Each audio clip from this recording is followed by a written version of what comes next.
உலகத்தில் உள்ள அனைத்து மக்களுக்கும் வணக்கம். இன்று நாம் பார்க்கக்கூடிய செய்தியானது, உலகம் முழுவதும் போதித்துக் கொண்டிருக்கிற அனைத்து போதகர்கள், பாஸ்டர்கள், அனைத்து ஊழியக்காரர்கள் என்று தெரிந்து கொண்டு மக்களை ஏமாற்றிக் கொண்டிருக்கிற உங்களுக்கான இது முக்கியமான ஒரு பதிவு. தேவன் உங்களுக்கு ஒரு எச்சரிக்கையை கொடுக்க சொன்னார். அதன் நிமித்தமாக தற்போது உங்களுக்கான ஒரு எச்சரிக்கை என்ன என்றால், மக்களை நீங்கள் உலகம் முழுவதும் ஏமாற்றிக் கொண்டிருக்கிறீர்கள். போதிக்கிற நீங்கள் வேத வசனத்தின்படி நீங்கள் நடப்பதில்லை. ஏதோ ஒரு சில தவறுகள் தான் நான் செய்து கொண்டிருக்கிறேன். ஆனால் நான் உண்மையாகத்தான் இருக்கிறேன் என்று நீங்கள் தேவனை ஏமாற்றிக் கொண்டிருக்கிறீர்கள். இந்த ஏமாற்றம் தேவனுக்கு ஒரு பெரிய துக்கமாக இருக்கிறது. ஏனென்றால் போதிக்கிற நீங்கள் முதலில் கரெக்டாக இருக்க வேண்டும். போதிக்கிற நீங்கள் முதலில் கரெக்டாக இருக்க வேண்டும். நீங்களே விபச்சாரம் செய்கிறீர்கள், வேசித்தனம் பண்ணுகிறீர்கள், பொய்யை பேசுகிறீர்கள். இப்படியாக அநேக தேவனுக்கு பிடிக்காத காரியங்களை நீங்களே செய்வது. ஆனால் நீங்கள் போய் மற்றவருக்கு இதை செய்யக்கூடாது என்று சபைகளில் நின்று போதிப்பது, இது எந்த விதத்தில் நியாயம்? முதலில் நீங்கள் கரெக்டாக இருக்க வேண்டும்.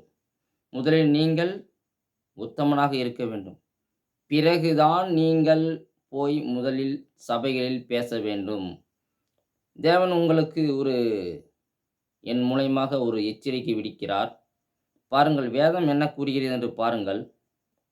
ரோமர் 2ஆம் அதிகாரம் 18வது வசனத்தை பார்ப்போம். நியாயப்பிரமாணத்தினால் உபதேசிக்கப்பட்டவனாய் அவருடைய சித்தத்தை அறிந்து உங்களுக்கு அவருடைய சித்தம் என்ன என்று உங்களுக்கு தெரியும். தெரியுமா? தெரியாதா? தெரியும் அல்லவா? அவருடைய சித்தத்தை அறிந்து நன்மை தீமை என்னதென்று வகையறிக்கிறாயே. நன்மை தீமை என்னதென்று உங்களுக்கு தெரியும் அல்லவா?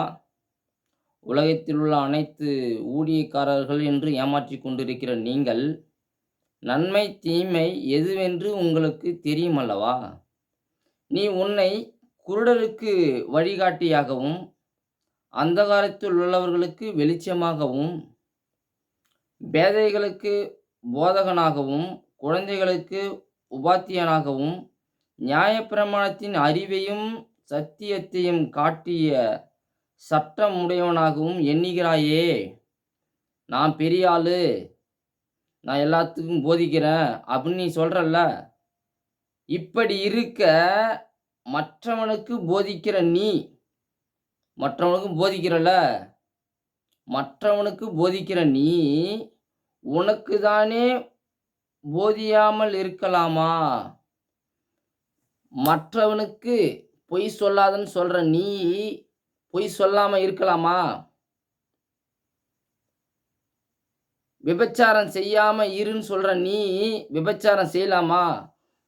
சரக்கு அடிக்கிறது பாவம்னு சொல்ற நீ சரக்கு அடிக்கலாமா என்று தேவன் உங்களை குறித்து எச்சரிக்கை விடுக்கிறார். களவு செய்யக்கூடாது என்று பிரசங்கிருக்கிற நீ களவு செய்யலாமா? திருடக்கூடாது என்று பிரசங்கிருக்கிற நீ திருடலாமா? அதாவது உலகத்தில் உள்ள அனைத்து பாஸ்டர்மார்களும் ஏழைகளிடத்திலிருந்தோ பணக்காரர்களிடத்திலிருந்தோ பணத்தை நீங்கள் என்ன பண்றீங்க? திருடுகிறீர்கள். அதாவது களவு செய்கிறீர்கள். நீ ஃபஸ்ட்டு செய்யலாமா அப்படின்னு என்ன பண்றார்? தேவன் சொல்கிறார். நான் கூறவில்லை, உங்களுக்கான ஒரு எச்சரிக்கை. விபச்சாரம் செய்யக்கூடாது என்று சொல்லுகிற நீ விபச்சாரம் செய்யலாமா? விக்கிரங்களை அருவருக்கிற நீ கோயில்களை கொள்ளையிடலாமா? இங்கே கோயில்கள் என்பது விக்கிரக ஆராதனை செய்ய மனிதரால் உருவாக்கப்பட்ட கோயில்கள் குறித்து தேவன் கூறவில்லை. கோயில் என்பது இங்கே சபையை கட்டிக்கொண்டு ஏமாற்றுகிறீர்களே, அந்த பணத்தை நீங்கள் கொள்ளையிடலாமா? சபைகளில் வருகிற பணத்தை நீங்கள் ஏழை எளியோருக்கு எடுத்து கொடுக்க வேண்டும், அல்லது இல்லாதவர்களுக்கு கொடுக்க வேண்டும். அப்படி விட்டுவிட்டு நீங்கள் அநேக இடங்களில் அநேக போதகர்கள் தங்களுக்கென்று இடத்தை வாங்கிக் கொள்கிறார்கள், தங்களுக்கென்று நகைகளை வாங்கிக் கொள்கிறார்கள், தங்கள் பிள்ளைகளுக்காக எவ்வளவோ சேர்த்து வைத்து உலகத்தில் உள்ள அனைத்து மக்களையும் ஏமாற்றிக் கொண்டிருக்கிறார்கள். நீங்கள் உணர்ந்து கொள்ள வேண்டும். நீங்கள் உணரவில்லை என்றால் தேவன் உங்களை நிச்சயமாக மற்ற மக்களை காட்டிலும் அறியாத மக்களை காட்டிலும் அறிந்த உங்களுக்கு நல்ல ஒரு பயங்கரமான தண்டனை கொடுப்பார் என்பதை நீங்கள் உணர்ந்து கொள்ள வேண்டும். நியாயப்பிரமாணத்தை குறித்து மேன்மை பாராட்டுகிற நீ நியாயப்பிரமாணத்தை மீறி நடந்து தேவனை கனவீன பண்ணலாமா? தேவன் சொல்றார், மற்றவர்கள் அறியாத மக்கள் நியாயப்பிரமாணத்தை பற்றி அவர்களுக்கு ஒன்றும் தெரியாது. ஆனால் அறிந்த நீங்கள் பைபிளின் படி நீங்கள் நடக்காமல் நியாயப்பிரமாணத்தை மீறி நடக்கிற நீங்கள் நிச்சயமாக மற்ற மக்களை காட்டிலும் தேவனால் நீங்கள் நல்ல முறையில் தண்டிக்கப்படுவீர்கள். உங்களுக்கு தேவனிடத்தில் இடமே இருக்காது. நீங்கள் புறம்பாக தள்ளப்படுவீர்கள் என்பதை நான் உங்களுக்கு உரைத்து கூறுகிறேன். இனிமேல் நியாயப்பிரமாணத்தின்படி நீங்கள் நடக்கவில்லை என்றால் தேவன் உங்களுக்கு நல்ல தண்டனையை தருவார். நிச்சயமாக அது ஒரு பயங்கரமான தண்டனையாகத்தான் இருக்கும். அது உலகத்தில் உள்ள அனைத்து போதகர், பாஸ்டர் எவராக இருந்தாலும் ஊழியக்காரர் என்று ஏமாற்றி கொண்டு இருக்கிறேன் நீங்கள்தான்.